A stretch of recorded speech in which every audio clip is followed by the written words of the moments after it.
माधव नेपाललाई 70 पुगेर हटाएको होइन, झलनाथजीलाई 70 पुगेर हटाएको होइन, हटाउनु पर्ने हुँदो रहेछ। हामीले नै हटाएका हौँ, 70 नपुग्दै हटाएका हौँ। 70 पुगेर पनि हटाउन मिल्दो रहेछ। मनमोहनजीलाई 78 वर्षको उमेरसम्म हामीले हटाएनौँ, आफै बितेर जानुभयो, हटाएनौँ। अर्थात् झलनाथजीलाई त उहिल्यै हामीले अवकाश दिएका थियौँ। सिपी मैनालीजीलाई 39 सालमा अवकाश दिएका थियौँ। 39 साल भनेको उहाँ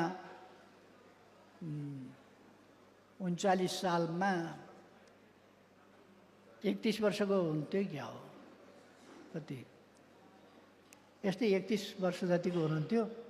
त्यति बेलै हटाएको हो लिडरसिपबाट, किनभने उहाँबाट काम नहुने भएपछि उमेर त बढ्दो नै थियो। त्यति बेर उहाँ 8 सालको मान्छे हो, 39 सालमा हामीले उहाँलाई हटायौँ नेतृत्वबाट।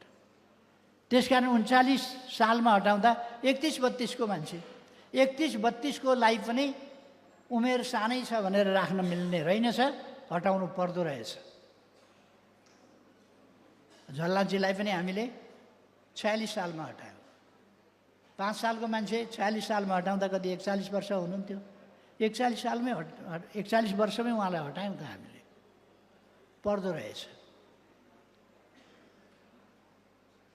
11 सालका माधव नेपालजीलाई हामीले कति 65 को सुरुमै उहाँले राजीनामा गर्नु। यस्ता कुराहरूमा साथीहरूलाई धेरै बहकावमा आउन पर्दैन। पार्टीले विचार गरेर निर्णय गर्छ भन्ने कुरामा विश्वास गरे पुग्छ। म त्यति